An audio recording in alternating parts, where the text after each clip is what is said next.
Assalamualaikum warahmatullahi wabarakatuh. Waalaikumsalam warahmatullahi wabarakatuh. Sebelumnya, pertama-tama mari kita panjatkan puja dan puji syukur kehadirat Allah Subhanahu wa taala yang telah memberikan taufik dan hidayatnya kepada kita sehingga kita bisa melaksanakan wawancara pada malam hari ini. Sebelumnya terima kasih karena sudah mengundang saya ke tempat jenengan ya Mas. Ya, terima kasih. Di pondok ini, Pondok Al-Munawir. Pertama, silahkan perkenalkan diri dulu Mas. Baik, nama saya Fatih Najmi. Okay. Saya mondok di Al-Munawir sini. Kebetulan baru 1 tahun. Oh iya. Namun pernah mondok sebelumnya di Kudus selama kurang lebih 6 tahun gitu. Kemudian saya alhamdulillah sedang menjalani kuliah di UIN Sunan Kalijaga. Ya seperti itu, alhamdulillah. Ini saya sendiri kan saya mahasiswa teknik manufaktur di UNY Mas. Saya Muhammad Noval Ani. Ini saya belum tahu apa itu pondok, nggak tahu itu dari dalamnya itu seperti apa dalamnya. Makanya saya mengundang Anda sebagai narasumber untuk berbicara mengenai konsep di lingkungan pondok lah, lingkup dalam pondok ini tersebut. Seperti ya Anda kan sudah mondok di Kudus. Mungkin mondok dari kapan ya Mas, bisa diceritakan? Kurang lebih masuk SMP itu sudah masuk pondok Mas. Berarti kurang lebih 6 tahun ya Mas sampai sekarang. Ya. Sekarang jalan 7 ya. Jalan 7. Ya, luar biasa sekali. Ya, pertama-tama sih ini konsepnya ya ada hak asasi manusia. Saya kan dengar di berita-berita kan banyak sekali di pesantren berita-berita mengenai pelecehan seksual atau pokoknya hal-hal yang berbau melanggar hak asasi manusia. Nah, di pesantren itu sendiri ada nggak sih Mas konsep hak asasi manusia atau bagaimana cara pandang santri itu terhadap hak asasi manusia, atau nggak cuma santri, semua orang, semua elemen yang ada di dalam pondok pesantren itu bagaimana Mas? Ya baik. Ya sebelumnya ya, untuk hak asasi manusia itu dari sudut pandang saya sebagai santri, ya kurang lebih itu menurut pada pemahaman dari agama Islam, Al-Quran dan hadis. Kemudian ada juga pemahaman dari tafsir-tafsir dari para syekh-syekh, para kiai-kiai. Terus untuk yang kasus pelecehan itu ya secara umum dan secara seluruh dunia pasti setuju bahwa itu salah. Dan Islam juga membenarkan bahwa itu salah. Namun kok bisa ada itu sebenarnya seperti ini Mas.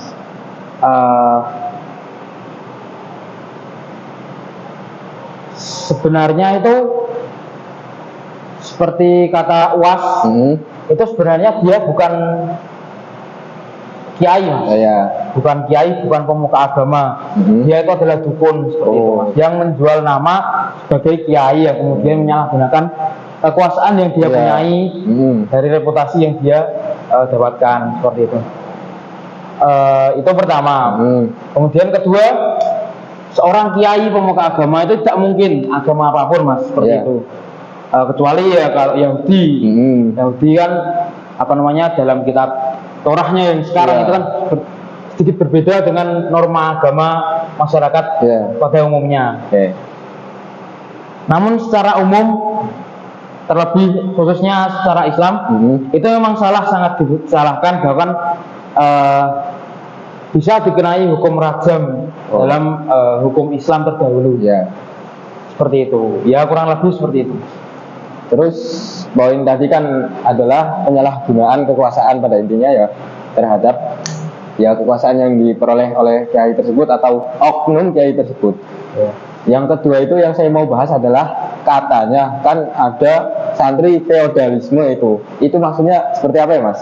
Kira-kira apakah emang benar-benar feodalisme, atau kata teman saya yang sama juga santri sama seperti Mas, itu ada yang bilang itu kita bukan feodal tapi kita emang mencari cinta, mencari berkah terhadap guru kita. Itu bagaimana? Bisa coba Anda jelaskan?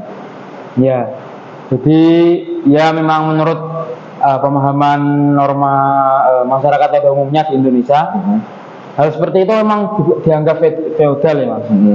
Terlebih karena adabnya membungkuk, berlutut dan lain-lain. Nah, memang benar tadi yang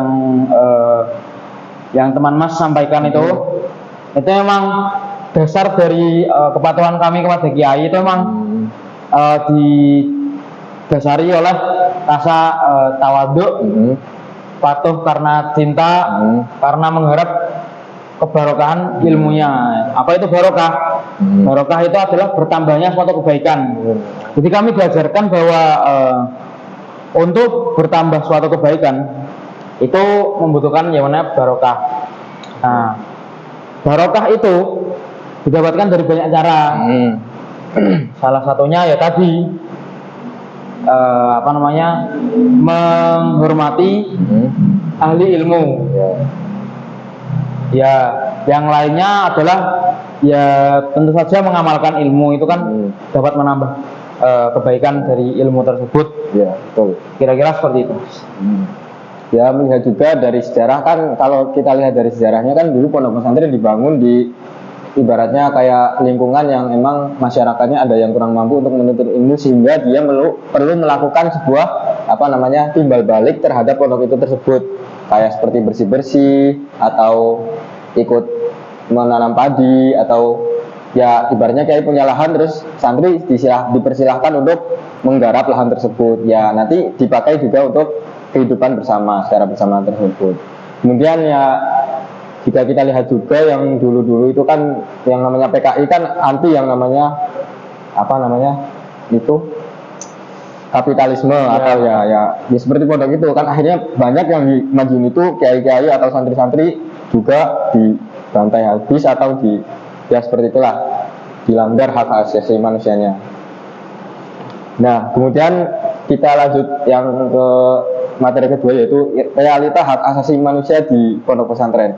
Itu seperti apa sih konsep hak asasi manusia di pesantren itu? Apakah emang diajarkan untuk kita patuh tanpa melawan, atau bolehkah kita bersuara apabila ada kecurangan atau ada kesalahan, ada yang kurang sesuai? Apakah boleh, Mas? Ya, memang cara praktek sendiri itu kiai itu tidak pernah melarang santrinya untuk bertanya. Pertanyaan yang kurang paham itu boleh ditanyakan. Namun memang pada umumnya untuk hal tanya menanya ini memang kurang lebih sama seperti di kampus ya. Santri boleh bertanya atau mengkritisi, itu boleh. Namun gimana ya caranya? Rasa tawadhu itu tadi yang seperti ditutupi oleh rasa tawadhu tadi, bener Mas. Sama ini Mas, biasanya kan kalau ngaji itu kan lama ya. Iya, benar. Lama terus ngantuk juga. Ini sampai malam itu ngantuk. Artinya ilmu itu biasanya didapat dari dipelajari lagi, misalnya dikajinya malam nanti, tadi malam mengkaji, kemudian ada yang catat. Nah itu tidak semua masuk Mas. Semua masuk terus dapat ngantuk kan. Nah jadi dikajinya itu kurang lebih setelah habis bangun, nanti lihat catatannya kemudian dikaji. Nah itulah, ketika itulah ilmu itu bisa masuk, bisa dipahami. Tadi apa pertanyaannya? Realita itu kan dalam lingkup pendidikan ya, mengajar. Kalau sosialnya Mas, antara berinteraksi antara sesama teman itu bagaimana Mas? Kan kadang ada juga yang merasa dibully, ada yang bagaimana lah, macam-macam namanya orang ya kan, dikumpulkan dalam satu asrama, berbagai macam watak. Itu bagaimana cara pengurus atau ya elemen di lingkup pondok itu mengatasi hal-hal tersebut, hal-hal yang tidak diinginkan? Ya memang pada dasarnya hal semacam pelanggaran hak asasi manusia itu tidak diperbolehkan, dilarang keras, seperti itu. Dan memang dari tradisi pondok sendiri, memang pelanggaran HAM itu kurang lebih langsung diselesaikan. Dalam arti memang kemudian diselesaikan secara kekeluargaan. Jadi tidak terlalu banyak kasus yang terungkap. Memang nanti kalau sudah melebihi batas memang dipolisikan. Namun Mas, untuk pelajaran dari pondok kami sendiri itu memang hak dan kewajiban itu berbarengan. Jadi ketika kami itu diajarkan untuk mengerti bahwa hak dan kewajiban itu berjalan bersamaan, bisa.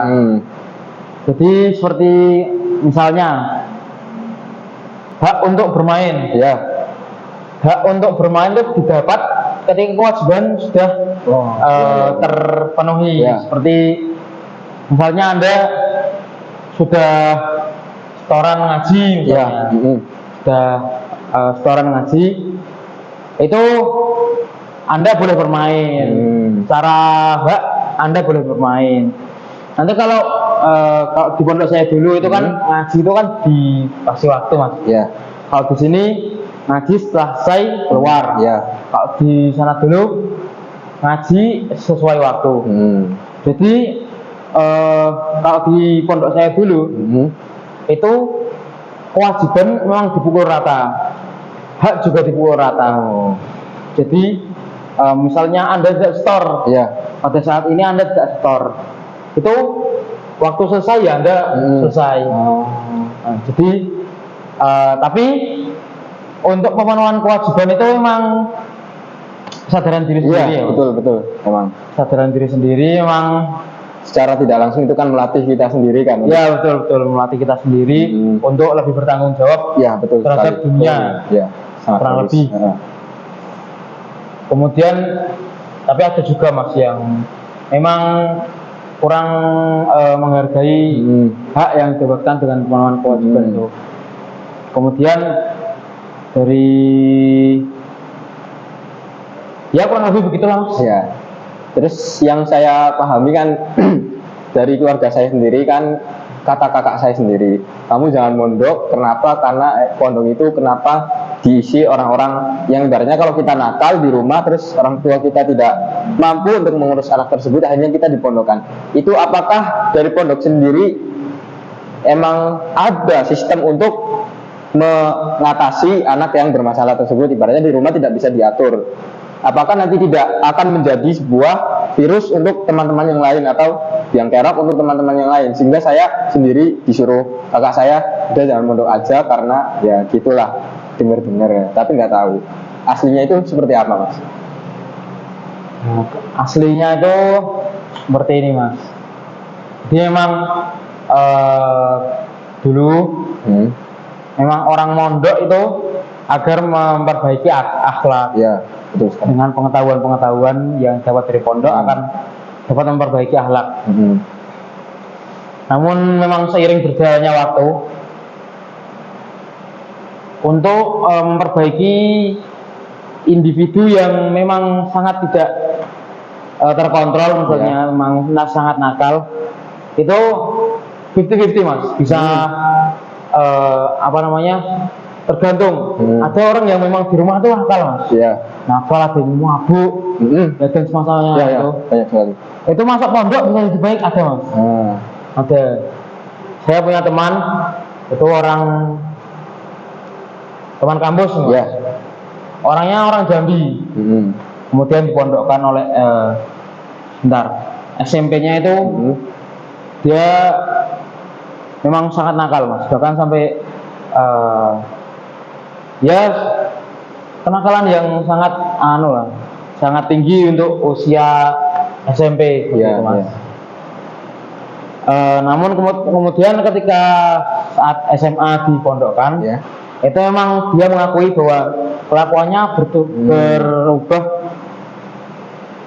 hampir 180 derajat Mas. Jadi banyak ilmu yang biasa dia serap di sana, kemudian untuk memperbaiki akhlaknya itu bisa Mas. Namun ada beberapa juga yang kemudian eh, ya benar tadi, jadi biang Ya. kerok pertama. Kemudian ada juga yang mondok itu malah merasa lepas, Ya, merasa ada. lepas dari kewajiban Di rumah. di rumah. Kemudian juga merasa lepas dari pengawasan orang tua. Iya, betul sekali. Nah, itu bisa jadi sumber masalah. Baru bagi yang ya ini memang tidak bisa definisikan. Ya, Itu seperti apa orangnya yang seperti ini yang emang sudah wataknya. ya itu memang sudah wataknya emang. Ya itu bisa tidaknya berubah orang itu emang random itu Ya, tergantung menurut pemahaman kami hidayah dari Tuhan sendiri. Karena kalau saya lihat juga lingkungan di pondok kan cukup positif ya, isinya cuma ya mengaji, sosialisasi pun mungkin ya nggak terlalu banyak karena disibukkan dengan hal-hal mengaji, sekolah dan lain-lain, cukup capek. Belum lagi yang harus mencuci baju sendiri, makan pun bahkan kan harus di waktu dibatasi dan porsinya yang banyak buat bareng-bareng Ya, sedikit. Ya seperti itulah, ibaratnya kayak simulasi untuk hidup bermasyarakat kecil-kecilan ya mas, ibaratnya kayak gitu mas. Sebenarnya hampir ini mas, hidup bermasyarakat itu kan banyak dari jadi hidup di masyarakat misalnya di desa ya, satu desa atau RT lah Iya. satu RT itu kan misalnya ada 10 keluarga Iya. 10 keluarga itu kemudian tidak 10 keluarga itu hidup barengan kan enggak. Iya, betul. Jadi di pesantren itu lebih ke memahami watak manusia dari berbagai latar belakang, dari berbagai perspektif. Ya.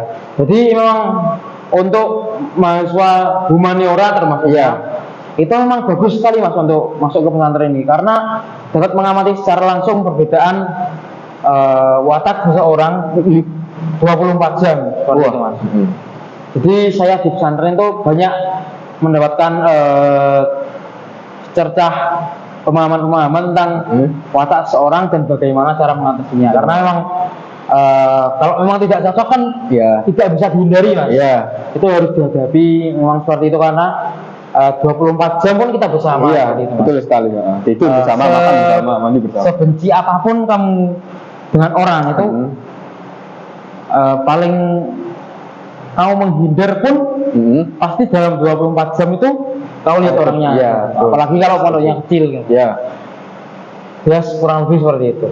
Ya, kemudian ada juga kata teman saya itu ada yang namanya senioritas segala macam. Itu kan agak bersinggungan dengan yang namanya bullying, yang mana nantinya menjerumus ke pelanggaran hak asasi manusia tersebut.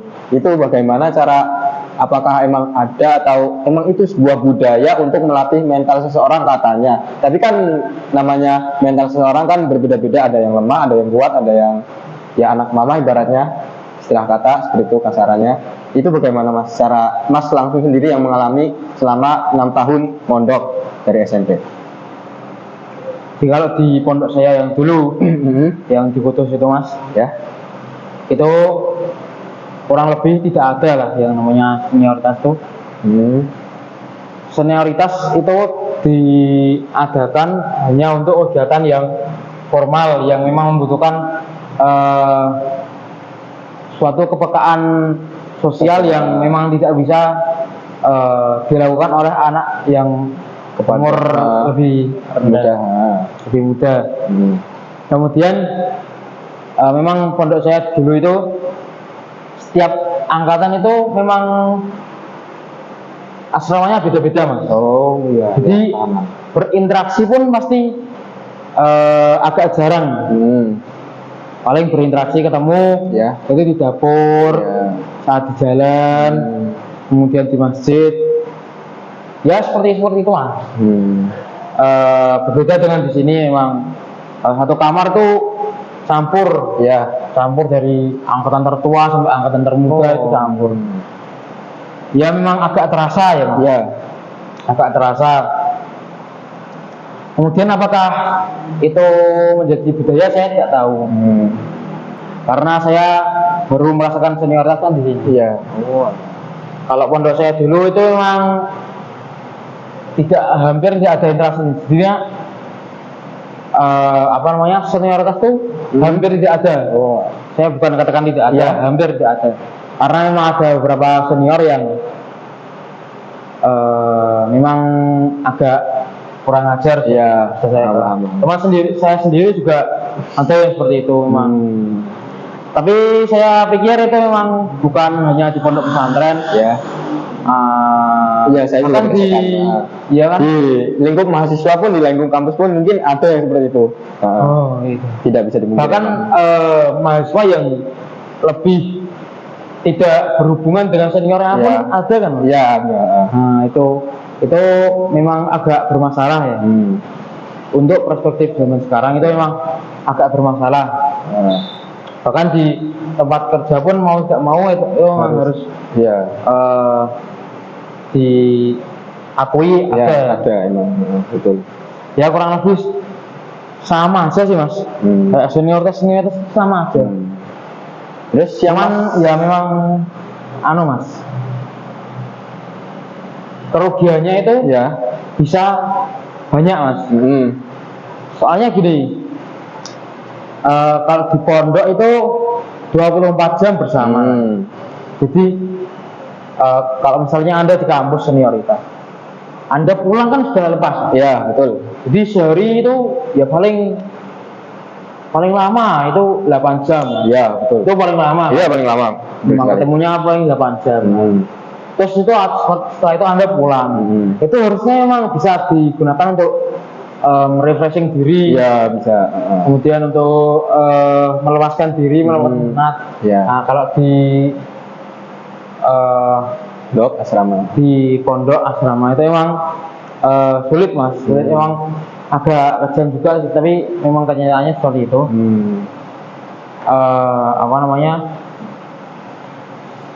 24 jam itu memang ya bukan 24 jam, bangun tidur sampai tidur itu lagi. Ya semua orang-orang ini lagi. Ya kurang lebih seperti itu. Tapi memang senioritas yang saya rasakan di pondok yang dulu itu memang tidak banyak ya. Karena memang ya tadi faktor asrama yang berbeda itu. Ya faktor asrama yang berbeda.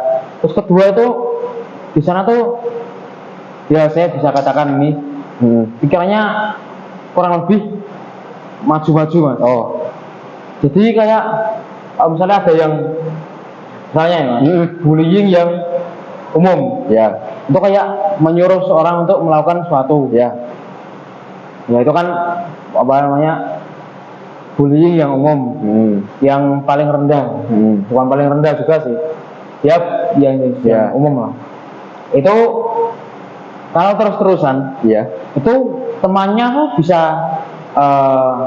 mencibir, biasanya mencibir orang yang menyuruh, kemudian untuk tidak selalu menyuruh orang ini, karena memang seperti itu, namanya hati nurani mas, hati nurani, memang hati nuraninya masih ada, dan masih punya keberanian untuk mengutarakan hak-haknya. Betul. Lagi pula untuk menegur teman kan juga kewajiban kita. Betul sekali. Kemudian output yang mas rasakan sendiri dengan adanya efek-efek itu segala macam di pondok pesantren itu apa mas? Kan mungkin ada dua efek, mungkin ada dua output. Yang pertama mungkin ada dia yang kuat berarti dia ingin akhirnya dia memeluk semua semua perasaannya sendiri untuk tidak melakukannya kepada orang lain. Kemudian yang kedua adalah output ke balas dendam, akhirnya balas dendam ke aku dulu pernah diginiin, aku nanti juga balas dendam ke yang di bawah. Output yang mas rasakan sendiri seperti apa mas? Ya, untuk masalah bullying, segala macam pokoknya yang ada di pondok itu. Untuk masalah bullying itu saya tidak berpikir akan membalas dendamkan ya. Memang misalnya saya itu kan mondok juga kan keputusan saya sendiri ya memang ada dorongan dari orang tua yang sangat besar tapi ya memang pada akhirnya kan pada akhir hari itu memang keputusan saya dan hidup saya memang. Jadi resiko yang saya terima ini memang hasil dari keputusan saya sendiri. Jadi untuk membalas dendam kan saya rasa tidak. Karena memang saya merasakan sendiri bahwa itu hal yang tidak mengenakan. Ya, betul. Tidak mengenakan dan saya tidak mau orang lain melakukan itu kepada saya. Betul. Nah, jadi walaupun sudah terlaku, memang saya tidak mau orang lain juga merasakan dari saya. Ya, sangat bagus sekali. Ya, kemudian ya, yang terakhir adalah tema tentang penegakan HAM di pesantren.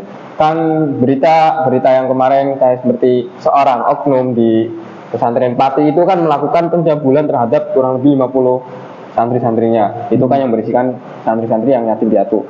Itu bagaimana? Apakah kan udah berjalan beberapa tahun aksi bejat itu dilakukan? Itu dapat tameng dari masyarakat karena dia merupakan sosok yang sangat dihormati ibaratnya. Jadi gimana Mas itu tanggapannya? Apakah di sebuah pesantren emang itu hal yang tidak boleh dibukakan atau terang-terangan melawan secara langsung, atau ada proses tertentu yang bisa dilakukan apabila kita melihat atau menemukan peristiwa-peristiwa seperti yang saya sebutkan tadi, pelanggaran-pelanggaran tersebut kepada sosok kiai atau sosok yang paling dihormati, itu apakah ada cara untuk menegurnya? Ya, kalau tadi pertanyaan terakhir Mas itu kan cara untuk menegurnya itu saya tidak tahu. Tapi memang dari mentalitas yang saya bawa dari pesantren yang dulu di Lubos itu, memang di sana lingkungannya mentalitas melawan Mas. Jadi ketika angkatan saya ketika kelas 11 itu kan menjadi pengurus utama kegiatan pondok. Itu kami merasakan kurangnya dukungan dari atasan, dari ustadz, orang ustadz. Nah itu memang kami semua bersepakat untuk maju mendiskusikan lebih lanjut. Tidak ada kata-kata segan untuk melakukan sebuah inovasi atau melakukan sebuah inovasi, terutama untuk memperebutkan hak yang hilang. Sangat bagus. Bahkan kiai saya dulu itu pun merasakan itu. Jadi ketika kami merasa bahwa Pak Kiai itu kurang banyak di pondok, nah, kemudian memang itu untuk pemikiran di pondok yang sekarang ini Munawir memang bersuudon pada kiai itu memang tidak baik. Tapi dari mentalitas yang saya bawa dari pesantren dulu memang untuk bertahan hidup itu tidak boleh ada kepatuhan total. Betul sekali. Ya ini memang agak dikuasai pemikiran barat saya Mas. Itu memang, tapi tidak tidak aneh juga karena bagaimanapun Tuhan memberikan kita akal, betul. Dan memberikan kita rasa untuk merasakan sesuatu. Jadi memang ketidakadilan yang mungkin diterima itu memang harus dipertanyakan. Jadi ketika saya cerita dulu itu Pak Kiai itu jarang ke pondok, kita ada acara sini menghadiri anak itu. Kemudian pengurus itu merasa keberatan dalam mengurus santri. Kemudian ada beberapa yang kelewatan sampai memang karena mendisiplinkan santri itu kan mendisiplinkan anak-anak itu berat. Betul.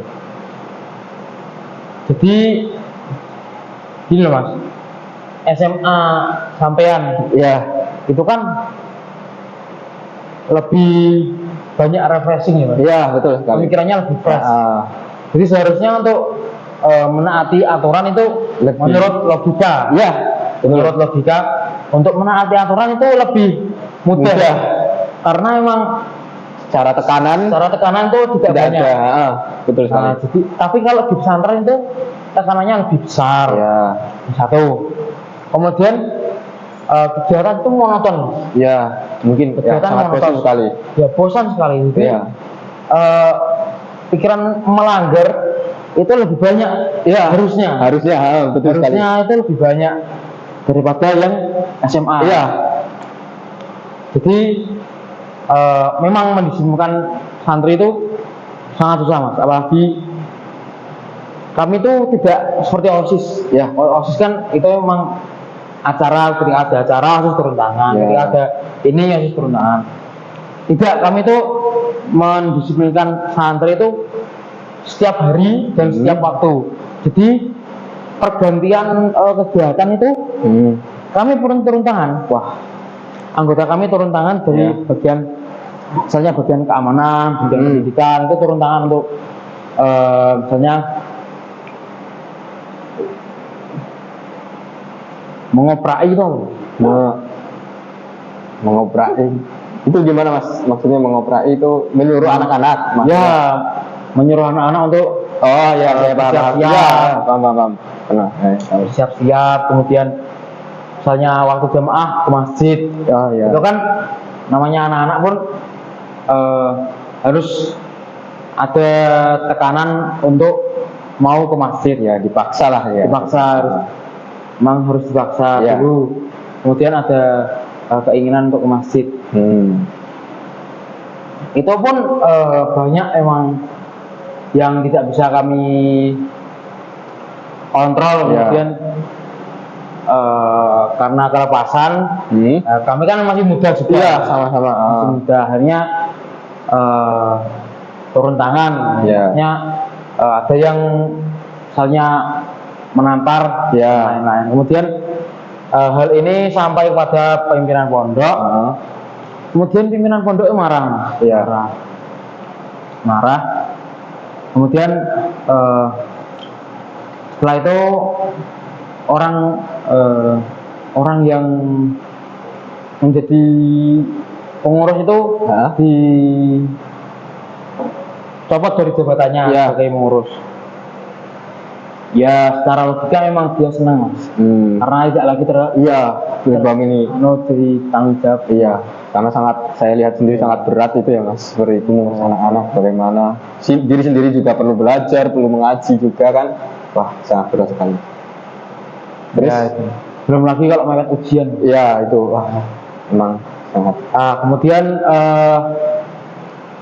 pada saat acara ini, ada acara itu ceritanya itu tidak kami kesulitan dalam mengurus properti. Kemudian cari membantu untuk mana, ya pokoknya itulah mas. Ya. Yang kemudian membuat kami merasa harus maju ke dalam, untuk membongkar lagi acara rapat. Ya karena memang rapat rutinan itu harus melibatkan semua pihak mas. Tidak bisa kalau cuman siapa aja, tidak bisa. Apalagi memang kami dari yang kami kecil kan memang butuh arahan. Iya betul sekali. Ya, yang kemudian memang membuat kami berani maju ke Pak Kiai. Itu memang mentalitas yang saya bawa dari pondok yang di Kudus itu, memang mentalitas yang harus memperjuangkan haknya. Namun ketika di sini saya yakin husnudzon para santri di sini itu lebih besar daripada santri yang di Kudus. Iya. Karena memang kehadiran kiai di sini itu aktif dalam acara apapun bisa hadir. Kemudian jadi tidak kemudian dilarang untuk berkomentar seperti itu. Tidak. Jadi kalau kasus yang di Pati itu memang semua salah, masyarakat juga salah karena membantu, menganggap dia tidak mungkin melakukan sesuatu seperti itu kan dia tetap manusia. Jadi hal itu juga perlu dibenahi dari mentalitas masyarakat sendiri, terutama sebelum orang tua memasukkan anak ke pondok itu memang harus dijali dengan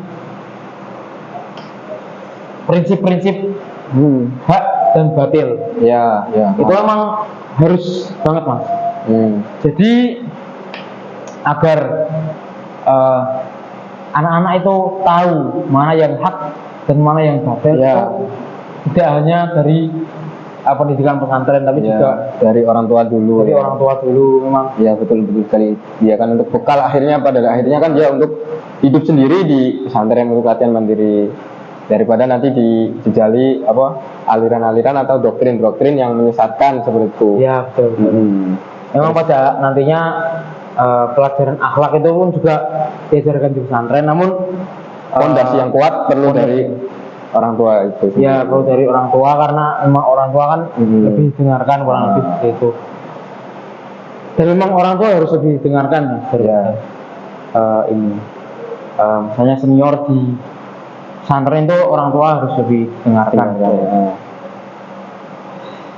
Ya kurang lebih seperti itu. Ya berarti yang saya pahami ternyata di pondok itu tidak sepenuhnya harus patuh, tapi ada kemungkinan untuk melawan yang emang itu adalah sesuatu yang batil atau yang tidak boleh dilakukan. Walaupun itu adalah seorang yang berpengaruh, seorang yang tokoh, dan pada akhirnya dia tetap juga manusia yang sama seperti kita, bisa melakukan yang namanya kesalahan.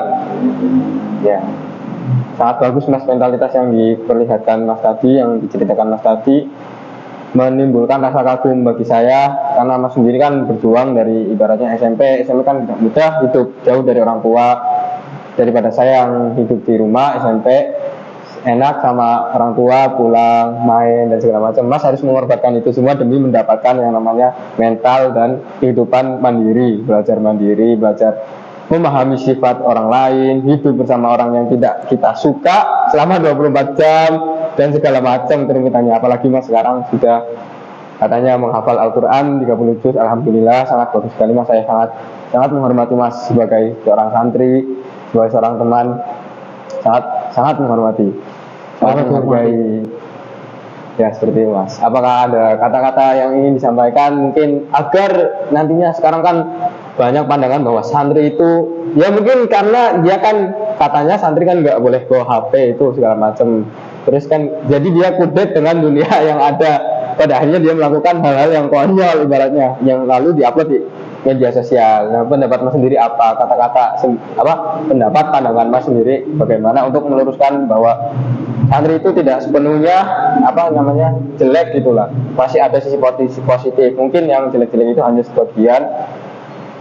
Coba ceritakan mas sisi positifnya segala macam yang bisa didapat mungkin. Ya memang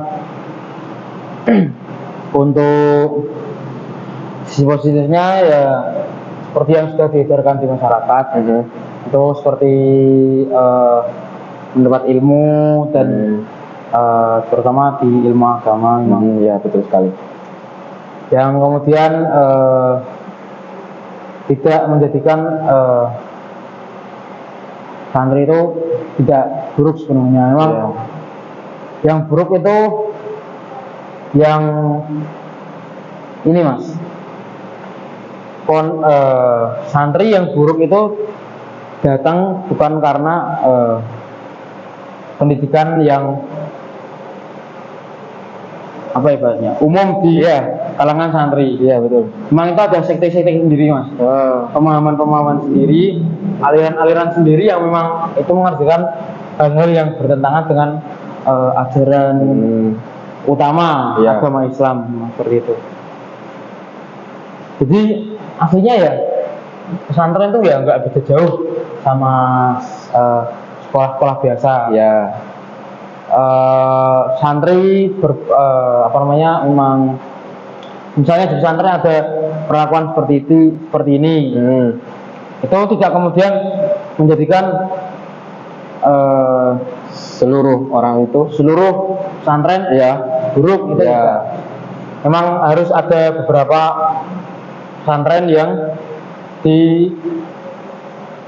ya pokoknya saran saya sebelum masukkan anak ke pondok itu diteliti dulu background pesantrennya seperti apa, background kiainya terlebih kalau misalnya apa namanya, apalagi kalau misalnya pondok itu pondok baru ya kemudian dipimpin oleh satu kiai ya dan kiai itu belum berpindah tangan ke anaknya atau belum menciptakan karya-karya, itu memang perlu diselidiki ya. lebih lanjut.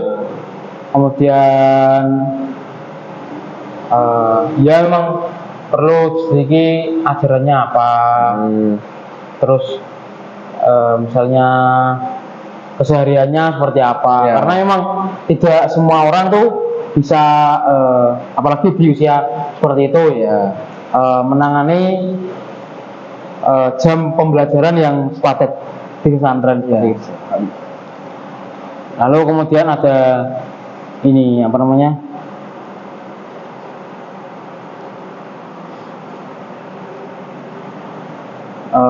memang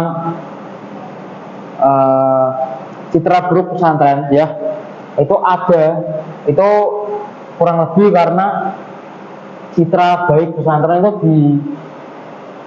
diakui terlebih dahulu ya. Jadi masyarakat zaman dulu itu mengakui bahwa pesantren itu tempatnya orang menjadi baik, tempatnya penuh dengan kebaikan terus ibaratnya ya, sudah terbiasa ibaratnya masyarakat memandang sebuah pesantren adalah sebuah institusi yang sangat baik karena dipenuhi dengan ilmu agama, ilmu akhlak dan sebagainya. Ya itu ya benar itu ya sejak zaman dulu. Namun kemudian karena isu yang beredar akhir-akhir ini memang kemudian dogma masyarakat ya terhadap pesantren yang sudah terlanjur baik kemudian tiba-tiba dinodai ya. Nah langsung kemudian nama pesantren itu kemudian menjadi sangat buruk ya. Seperti kalau misalnya Anda baik kemudian tiba-tiba ternyata ada misalnya saya gini aja mas,